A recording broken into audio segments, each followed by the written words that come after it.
Welcome back to Run of Show. I'm Tanya, your host.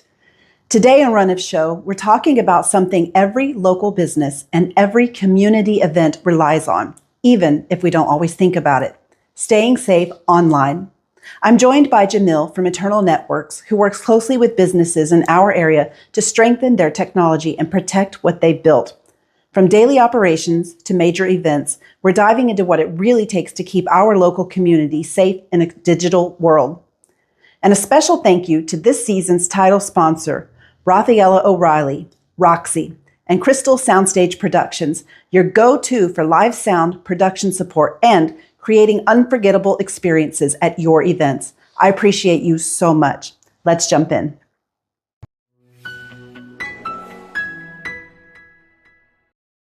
Now, let's start out by saying thank you so much for being here today. I really appreciate you. Oh, thank you. Now, tell me, are you a Pensacola native?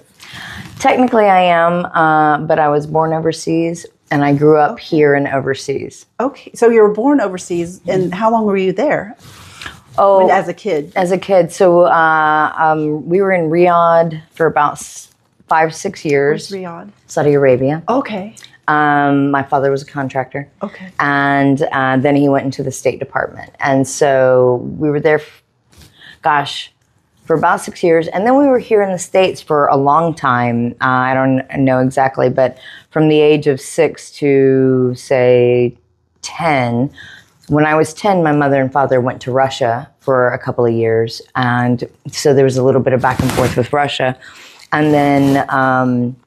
And you went with them to Russia? No. Okay, no. I said my mother and father. I was like, not you? Yeah. They didn't have schools for kids, so we went in the summertime. Okay. And then after that, we went to Brazil in 1993, and I graduated high school in Brazil in 96. Okay. Yeah. All right. So a little bit of all over the place, Yeah. but my family's originally from here. And so when I graduated high school, I was like, I've been away from home. I'm going to go home for college. Right. And so I went to UWF. Oh, you went to UWF. Yeah. Okay. What was your degree major? International studies and a minor in computer science. That makes sense. So you like to travel? No, I love to travel. What was one of your favorite places to go as a kid? Well, Brazil, it has my heart. Yeah. They're just, it's a lovely culture. I'm still friends, I'm still friends with, it was an American school and we were part of the embassy. So I'm still friends with all the American kids, but I'm also still friends with some of the Brazilian kids. They're still kids in my mind, right? Yeah. Right? It was so long ago, but that's kind of when I last saw them. There's some here in the States that I've been able to catch up with, but that absolutely has my heart. But I've loved traveling. I've been to Europe, France. I worked for a French company for a little while. It's actually a cybersecurity company. Okay. And then they were bought by a German company, and I did get to go to Frankfurt. Yeah. And Frankfurt is interesting. The Germans are very interesting culture. Yeah. I've never been to Germany. Well, they're sort of known for process and order. Really, they're known for bureaucracy. And all of it is true. You got to have a system and a process and a piece of paperwork to go with everything that they do. That's part of the reason I left working for the German company. Too strict. Onerous. Oh. It creates a lot of excess work, whereas American companies, we're typically like, okay, we've made this decision, we're going to move forward. If we need to adjust, we'll make that decision as we go. Right. Germans are not that way. They're the French, similarly, they will contemplate or think about something for a very long time and then make a decision. So when I went from an American company where it was like, we're doing this, we're doing that, we're doing this, no process, we're just going to pivot. Right. And so the French were very slow to move, and that was difficult, but it didn't require process and paperwork and bureaucracy to go along with it. The Germans are happy to pivot, but the decision requires all of this process in place first before you actually get to the action. Yeah. Painful. Oh gosh. I have ADHD. I don't have a lot of patience. Too slow for you. Huh? Just let's move. Oh, yeah. Well, it's software. Yeah. I'm selling software. Software pivots. It moves. Right.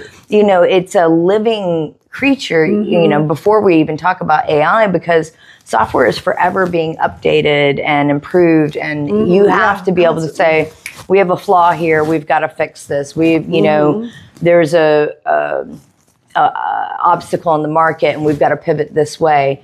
You've got to move fast, and so those slow thinking, processing ways, it was a real culture shock for me. Oh gosh. But I will say this, France is beautiful. It is just beautiful.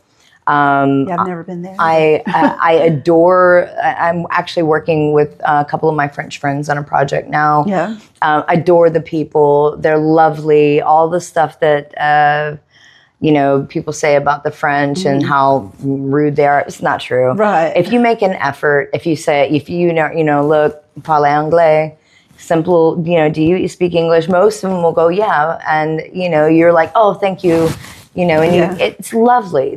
I didn't have one bad experience. Well, that's good to know. Yeah. It's been on my list to go over that way. Strongly recommend. If you have the opportunity, definitely go. Yeah. And how long have you been back here now? Oh, well, I've been living back here in Pensacola, 19 plus years. I'm not sure. Oh, yeah, it's been a long time. Yeah, the travel I've done lately has been more of like visits, not living there. Right. Vacation, pleasure. Yeah. What was the last place you went to? What was the last place I went to? Dublin.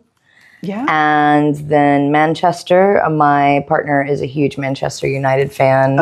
And so we went to see a game at Old Trafford. That's a very big deal in the football world. Okay.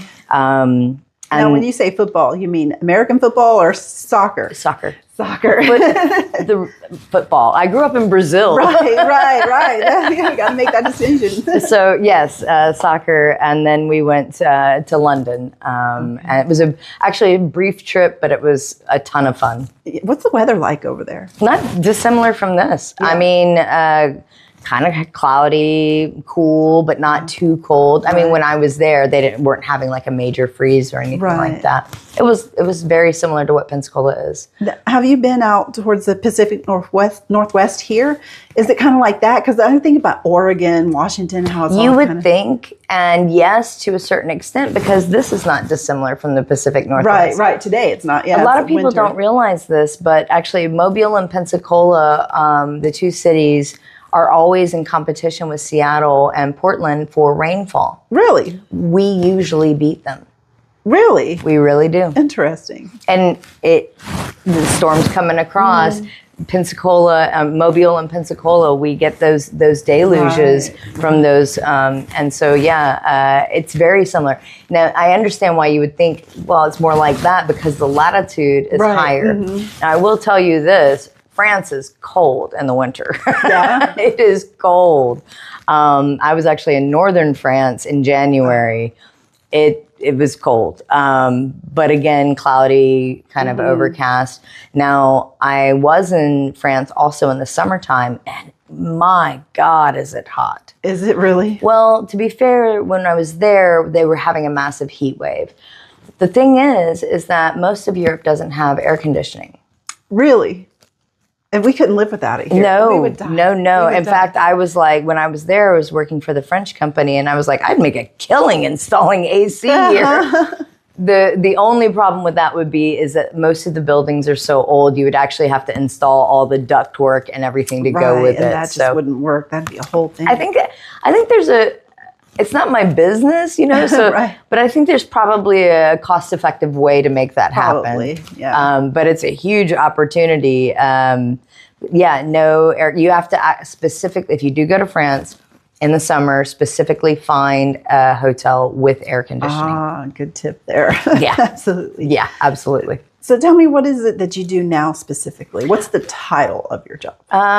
The title of my job is Customer Success and Sales for Eternal Networks. Eternal Networks is a managed service provider for outsourced IT. So the guys that you call when you're like, oh, my password, I don't know, I need to reset it. Can you help me? That's what we do. Okay. But at a broader level, I mean, that's very simplified. At a broader level, we can go into a business and become their internal IT. We can lock down, protect, back up their data, ensure that their business communications, business email communications they have a filter in front of it. And like I said, a backup or an archive behind it, because those communications, that data becomes the core of the business. It doesn't really matter what product, solution, service you're providing. The core of your business is in that data. You've got your client information, you've got client payment information.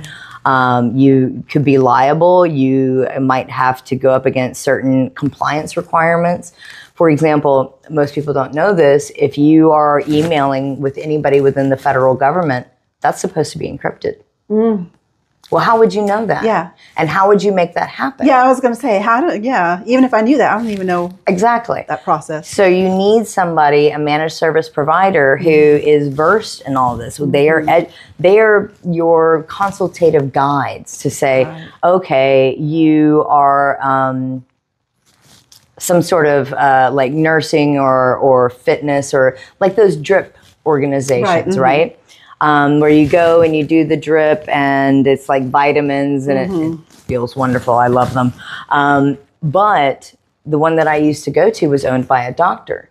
So, and all of the employees were nurses. So even though it's sort of a public service kind of public solution, that's all HIPAA protected data that has to be, enclosed within that business, and then also within her doctor's office. Right. So, she needs a technical advisor to say, hey, how do I live up to these compliance requirements? Now, I don't know what it is in the state of Florida, but the average, in the federal level, the average cost of a HIPAA violation is anywhere from $150 to $1.5 million. Yeah, let's not. And because I've worked a lot in Texas, I can tell you that in the great state of Texas, if you can't pay that fine, you'll go to jail. Oh my gosh. Now, I don't know that Florida enforces in the same way, but if you think about this, say, for example, you have an email chain going on between the drip parlor, not the drip parlor, the business, but where that type of business, and it's going to the doctor's office, and say it had, I have a diagnosis, and at the bottom of the thread, it's, Jamille and her birthday and all of these things. Well, it gets sent to the doctor's office, and maybe it's an ongoing conversation about a consult. Like, what do we need to adjust for this person? Well, that goes back and forth, back and forth. Each one is a HIPAA violation if it's not encrypted. Oh, wow. That is crazy. Yeah, a lot of people don't realize that when you send an email, it is, and they'll get you. When you send an email, it's the equivalent of sending a postcard. Right. Anybody who's processing that mail can take a look at it and read it. Yeah. Right? So unless you're doing something to protect it, you're in violation. Now, how would you know that? You need a managed service provider to come in and say, okay, this is what we need to do, and this is how we need to lock down your data. It's like insurance, right? 1,000%. Yeah, absolutely. Almost, you know what it's like, and I'll say this just because we were talking about it, it's like having a style consultant, right? Like, it's something that you kind of a little bit take for granted. It's not really a big deal, but then when you really need it, when you got to show up at the Oscars, you need those people standing behind you. Now, who is monitoring that? How do you mean? Like, so you say it's like sending a postcard, but you know what they say, if you don't get caught, like... Right. Because they audit. They audit. So it's like if you get called in by the IRS, you can get called on by the people who regulate HIPAA and things like that. And then if something happens, like if they're not watching you, but then something happens, then they're going to be watching. And they're like, well, did you take these steps to prevent this from happening? And it's not just that. One of the things that gets me is that, for example, the real estate environment, okay? It is one of the least regulated environments, but every single time I bought a piece of property, my confidential financial information ends up in my real estate agent's email inbox. That's not protected. Right? So now my realtor is liable for letting my information get out. Right. And the mortgage company should have not let my information get out. It's supposed to be protected. This happened every time. Oh gosh, you're right. Right? So, and then thank goodness nothing bad happened. Right, because the other side of that coin is not just your operations in your everyday, whether or not you're going to get caught, it's the threat landscape. Right? So 91% of breaches begin via email. Yeah, right. That's what you're saying. Yeah. Right. So just this morning, I got a spoofing email. I looked at it and it seems legit, has all the right logos, not really asking me to do anything. But I go and I look at the sender. I've never signed up for this email. I have no idea where this is coming from. And this is what they'll do. They'll create the idea of, oh, this is normal. This email is supposed to land here. You know, it has the logo, seems legit. And then 2 or 3 emails later, there'll be a call to action. Right. And then suddenly they've got your credentials. And then they may not act right away because what they're really after is the people who control money. Right. So you and I, you know, you're an entrepreneur. You're going to be the CFO effectively. But if it's a larger organization, they want to be in HR, cutting paychecks. They want to be in, you know, the CFO if they're talking about lending or anything like this, borrowing money. And what they'll do is they'll wait and they'll say, oh, it's a title company and we're going to send $50,000 as a down payment, earnest money or something. And then they'll slip in with a spoofed email and say, oh, we've changed the wiring instructions. Right. And the next thing you know, $50,000 is gone. Gone. Now, when you get these emails, there's what you can report it as spam. Does that do anything? So you can, it depends on the platform that you use. For example, I shared with you, I think it was 2 weeks now, Google had a serious breach, 149 million users.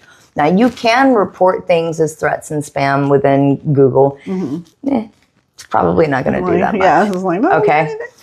The same thing happens in Microsoft. Okay. Right. Microsoft is a giant organization. I still say Jamille Ellingson, it's the most safe platform that you can be on. It's going to give you all your tools that you need anyway. You can get BAA compliance. There's a reason why that one is safe. But if you're only using Microsoft's Defender and you report something as spam or as phishing, it may get to them, but they're massive. Right. So their focus and their priority on that is like, yeah, exactly. You've got to get a lot of people saying, hey, this is a problem, which does happen. Okay. Like by and large, that does happen. Most MSPs, for example, Eternal Networks, we partner with an organization called Hornet Security. Okay. Hornet Security is the German company I used to work for. So Hornet provides a suite of an additional email filter. So they actually have also a phishing and reporting button. Now, it's Hornet's focused. They're called Hornet Security. They actually got bought by Proofpoint, but they're still right now called Hornet Security. That's their focus. And so immediately those spam and those threat reports are actioned, right? They have threat analysts. They're going to go in, they're going to look at the technical details like the headers and the footers and, you know, all of this other stuff. And they'll be able to identify, yes, this is definitely a threat, that kind of thing, because it's their area of focus. And so what would happen is, say, for example, you decided to partner with Eternal Networks. We would come in, we would analyze your business. We would say, okay, these are the areas that we need to focus on. Likely it's going to be your business email communications, any data that you have on your hard drives or things like that. If you're using any cloud storage, anything like that, we're going to come in and make sure all of that is secure. We're going to put Hornet Security's email filter or AppRiver's email filter or one of the organization or Proofpoint's. And then we're going to say, okay, do you have any compliance-driven needs? No, probably not. But you do have personally identifiable information of your clients. Right. And we need to make sure that's secure. So there'll probably be some sort of backup and archiving. Backup is your resiliency posture, right? Say you get hit with malware or ransomware. For example, I just read a cybersecurity report. Malware-laden email threats increased by 131% year over year in 2025. Oh my gosh. Right. So you get an email, seems legit. You click on something, you've got malware. Right. Well, we've got a backup. So you call Eternal Networks. Oh my goodness, I've got there's something crazy going on. I clicked on the wrong thing. They're gonna come in. Oh wow, this is an issue. Right. And they'll be able to restore it with your backup. A lot of what we're doing now is managed detection and response. So there are pieces of software that you sort of put around your business, your entire network. So think about everything related to data, et cetera. We'll put managed detection and response solution around it. And what will happen is something changes, we get an alert. And we're calling you before you even know something's happened. That's good. That's what you want. Because you don't know. Exactly. Leave it to the expert. Exactly. Now, you are so super knowledgeable about all of this. So this is what you've been doing for a long time? Yeah, about 9 years. Yeah. Yeah. What got you into that, though? Well, App River. App River's located here in Gulf Breeze, and I was in a transitional period. I had been selling a niche piece of banking and financial software. I did that for about 12 years, and there was nowhere to go. I was already reporting to the CEO, so where am I going to go? And I tried my hand at real estate for a hot minute. I crushed it at that, but they just weren't into it. I'm used to moving at the rate of software. Okay. And waiting 45 days for a survey or an appraisal for an ADHD person who's used to moving very fast. It was very difficult for me. I was successful. I could do the job and I enjoyed doing the job. I had some really great experiences doing it. Right. But it just wasn't for me. And App River was always sort of the cool kids club. Right. I had some friends that worked with App River. Exactly. Everybody knows somebody who worked there. They always had these really great Christmas parties. They were kind of legendary. It was started up locally. Joel, I can't remember Joel's last name, but Joel and Mike Murdoch. And I've been watching them for years and years. And this was, at the time, they had about 300 employees. It was a serious software company for this area. But they were never hiring. Oh, right. They were never hiring. Thank you so much for listening to this episode of Run of Show. And a special thank you again to our season's title sponsor, Roxy. Her band Password Reset and her company, Crystal Soundstage Productions, is the team you can count on for live sound, production support, and creating unforgettable experiences at your events.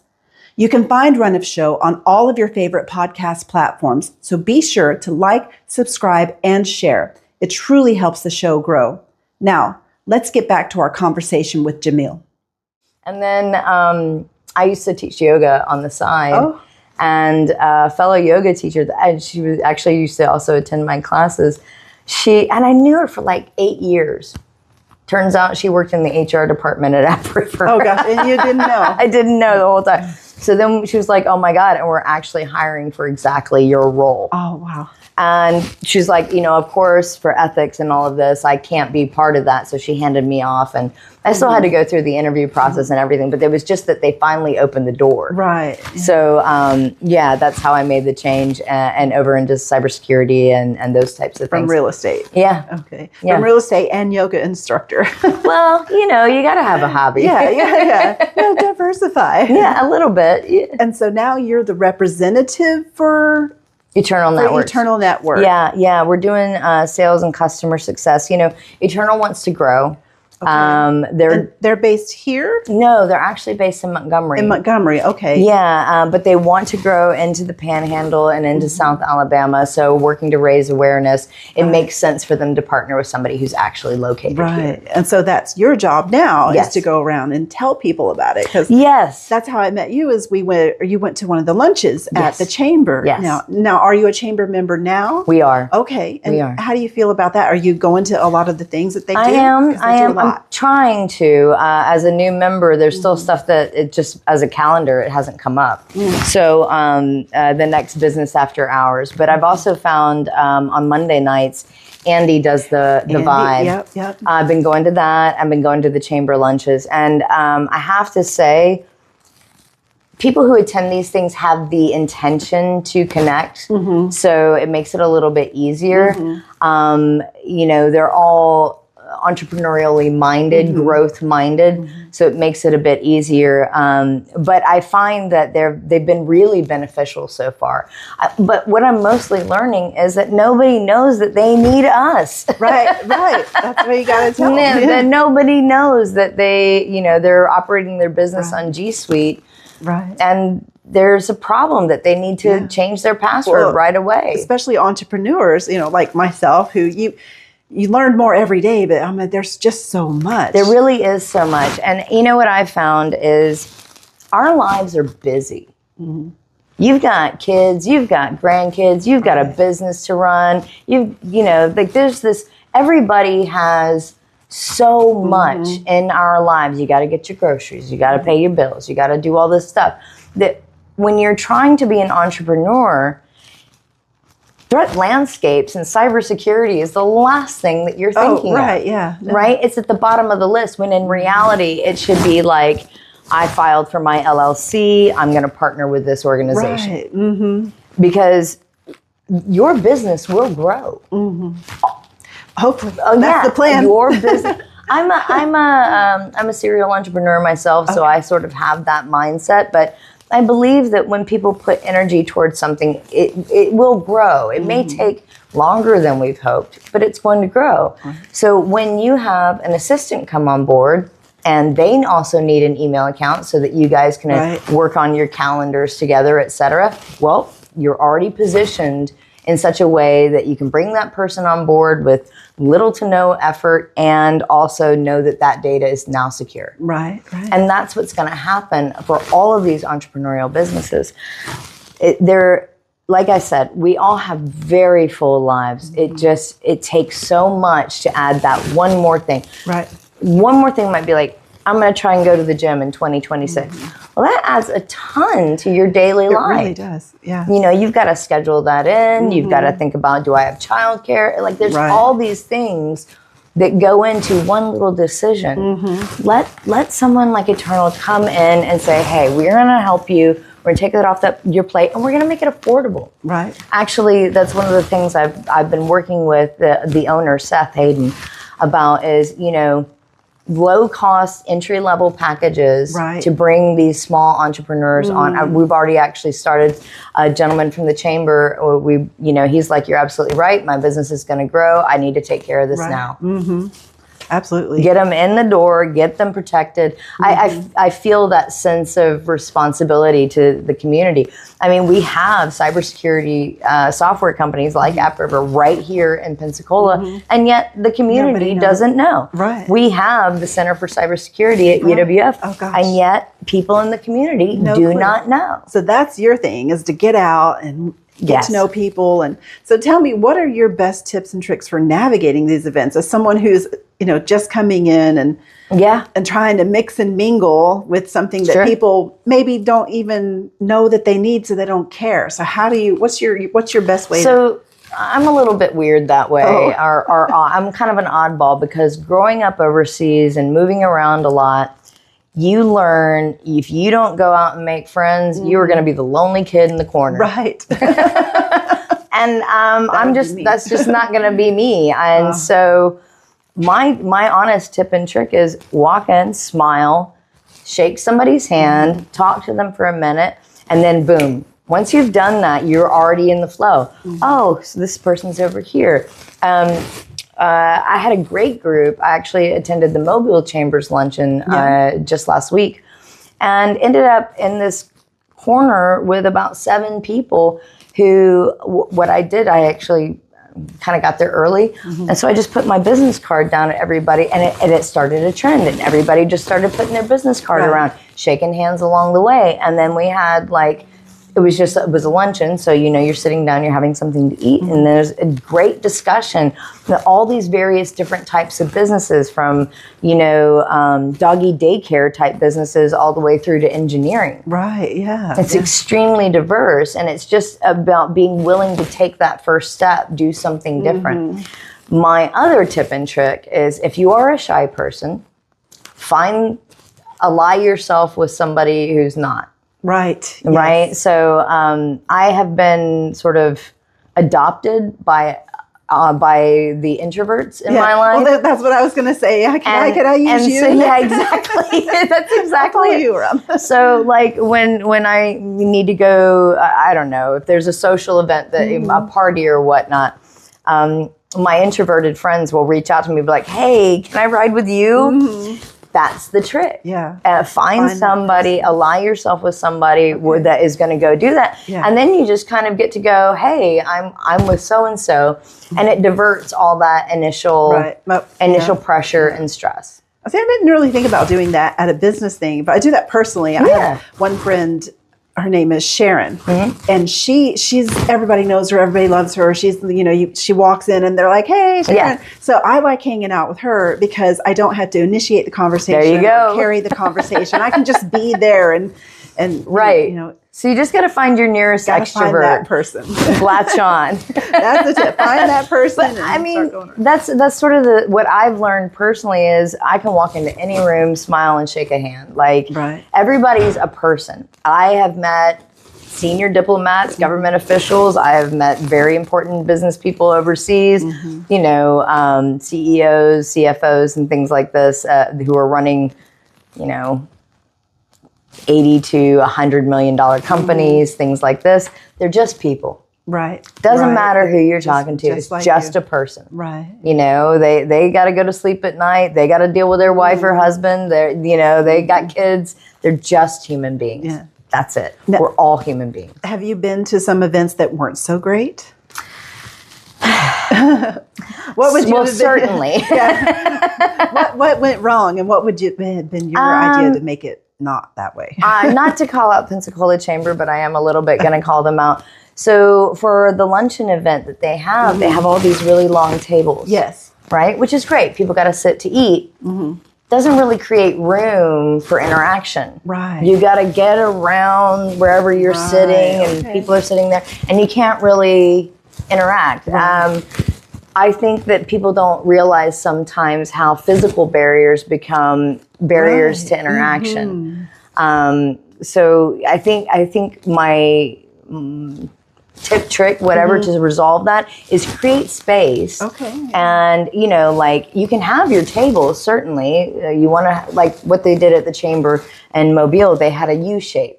Right. Right. So when you first came in and there was the beverages and the buffet and all of that, you go in, you get in the line, and then it was there was this open space where people could actually, just while they're having their drinks before food was served, could interact and talk with each other. Right. It just open your space up, give people opportunity to kind of forces them, because I do believe there's more introverts than extroverts in the world. Yes. So it sort of forces them into a space where they have to navigate working around with each other. Yeah. So to keep that in mind, because I help organize those lunches. So there you go. Yeah, so that's something I'm bringing up at the next meeting. It just isn't. Rearrange it. Maybe take out a couple of them. You want to have as many people as you can, but just maybe an open space or something like that. Change the arrangement. I also, not to dog on them too hard, they are actually giving a class. Usually there's a speaker. Education, and a presenter. So it makes sense that we're in those sort of desk type seats. I understand where they are coming from. I'm also just saying, it makes it really hard to. Right. I'm maybe a different room, because we do have another room down the hall that's bigger. There you go. Talk to them about that. Because you're getting a great turnout. We are, and it's growing. It's great. It definitely is. I love it. I have a great time. I mean, I've met so many great people. For me, the first couple of ones, awkward. It is what it is. It's awkward for everybody, introvert or extrovert. It doesn't matter. Okay, well, that's good to know. And that's the other thing that people don't realize is when I say, they're just human beings. They're nervous too. Right? You got to bring it down to that level. Nobody really feels it's not an enjoyable thing. Right. But once you get past it and you get to know people, then it becomes, I know a guy who's going to be able to do that. Hey, Eternal can help you with that. That kind of thing. So you have to remember that everybody's a little nervous. Everybody is looking to accomplish basically the same thing. And that brings a commonality and an opportunity to say, hey, you know what? This is nerve-wracking for me too. Right? And then we can bond over something like that. It makes it a little bit easier to gel. Definitely. Or find your ambassador. You know, I'm an ambassador of the chamber. So, and that's the thing, because I am an introvert mostly, an extrovert by force. But when I put on that red jacket as an ambassador, it helps because I'm supposed to talk to you. Right. Yeah. I remember the first time I went to Andy's event. I was newer to the chamber and I had to psych myself up to walk in the room. And then when I did walk in the room, I realized I knew half the people in there. And it just really, I was like, oh, these are my people. It's okay. Yes, you know? Exactly. Yeah. It brings it immediately down. It does. It really does. But that's the thing too. That saying, people do business with people they know, like and trust. But first they have to get to know you. Yes. You have to go to the events and then they can like you and then they can trust you. Yes. Now we do have a lot of events coming up. Of course, we have the lunches and then we have the after hours, which is going to be at Nick's Boathouse. That's this week, right?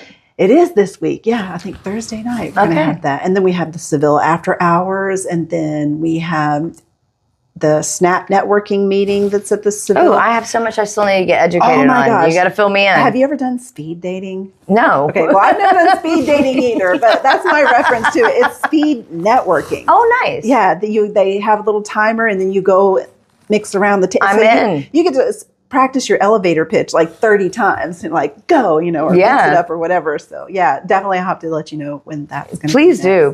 That sounds like it would be fun too. It is. It's a lot of fun. And that's what I love about the networking is all the food and the door prizes and the swag. I'm your swag queen. You know? If you need a pin, there you go. Just come to me. I've got all the pins. That's funny. So tell me, what is the best way for someone to get a hold of you? Best way for somebody to get a hold of me, my cell phone. I'll be honest with you, I'm one of those people that I have it in my hand at almost all times, right? So if I can just give my number. Yeah, absolutely. 850-341-5813. Leave a message because I don't always answer numbers I don't know. Also, cybersecurity tip. Right. Pay attention. If you get they call it smishing. Where you get a text and it says, oh, you owe X, Y, and Z. You probably don't. You probably don't. And if you're unsure, screenshot it and text it to me. There you go. I'm happy to help. I want the community to be secure. So my number is 850-341-5813. You can also email me at jamille@eternalnetworks.net. And we'll put all of that in the show notes. Yeah. And look, if you have a question, if you're unsure, ask. It doesn't cost anything. We're happy to help the community. We want to provide a service. Certainly we want to grow our business, but we really do prioritize community safety and security first. That's perfect. Now tell me, what words of wisdom would you like to leave our listeners with? Okay. How do I say this? Do it anyway. Do it anyway. If you're now, look, I'm not going to jump out of an airplane. The Earth is going to win. I don't want to play with physics. That's not my jam. But 9 times out of 10, if you're afraid of doing something, do it anyway. Just do it, because no matter what, you're going to gain experience, good or bad. You're learning something. You're also opening yourself. I'm going to go yoga teacher on you, but you're also opening yourself up to that internal growth just by the experience. And the truth is, courage is not being afraid. Right. Okay. Right. Courage is being afraid and doing it anyway. That's right. So give yourself that. What the hell? I'm just going to go and do it, and you'll grow from it. You really will, and you'll likely grow yourself, grow your business. You'll grow the people around you. I have had a very full life of these experiences, and 9 times out of 10, I find that there's something that I can pull back on that helps me even further in the future, or helps somebody that I know. Right. Right. So just do it anyway. Do it anyway. It's worth it. Well, I always say it's not a mistake. It's a note for next time. It's an opportunity for improvement, right? Like people make mistakes. I had a terrible server the other night. I had to speak to the manager about it. And I told the manager, look, don't fire the guy. It's an opportunity for training and growth. Coaching, yeah, absolutely. That's it. He's a human being. He's just a human being. And he had an off night, or he's new to it. Compassion. try to see yourself in the other person's shoes. I have served before. I was terrible at it. Right. I was awful. Oh gosh. So I didn't want to be mean to the guy, but I wanted to. This could have been better. So kindness, compassion, but do it anyway. Right. I love it. I'm gonna put it on a shirt. Thank you. That's great. Thank you so much for sitting down with me today. It's an absolute pleasure. I'm very grateful. You're helping me to get the word out and to educate the community. Yeah. I'm grateful for that. And when you're ready, you'll give Internal a call and we'll get you set up and secure. Because I'm still brand new business, so I got to get those. We got to take care of it. Yeah, absolutely. It matters. Yeah. Thank you. All right.